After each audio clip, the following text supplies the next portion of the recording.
Sentimen pastikan tak ada siapa pun berada dekat dalam perimeter ni. Semasa pemotongan atau semasa jack ni kita dibuat. You nak buat kerja semua daripada luar. Jangan masuk dalam. You nak potong ni pun kena daripada luar. You potong ni bang tengok. You nak potong ni pun daripada luar. Ambil daripada luar. Okey? Potong daripada luar, tapi badan you kat luar. Maksudnya you masuk motor macam ni. Jangan bagi dia impact kita ke dalam. Okey? Okey. Buka habis dulu.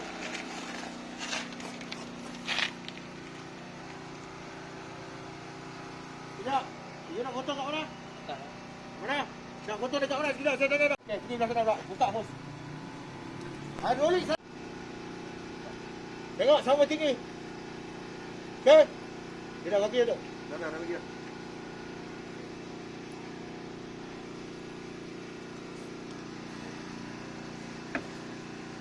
Tengok pasal tu saya suruh ukur dekat dia Kita dah kena ukur, jangan ukur dia pada kenderaan. Kita tahu ukur ram. Lagi. Okey.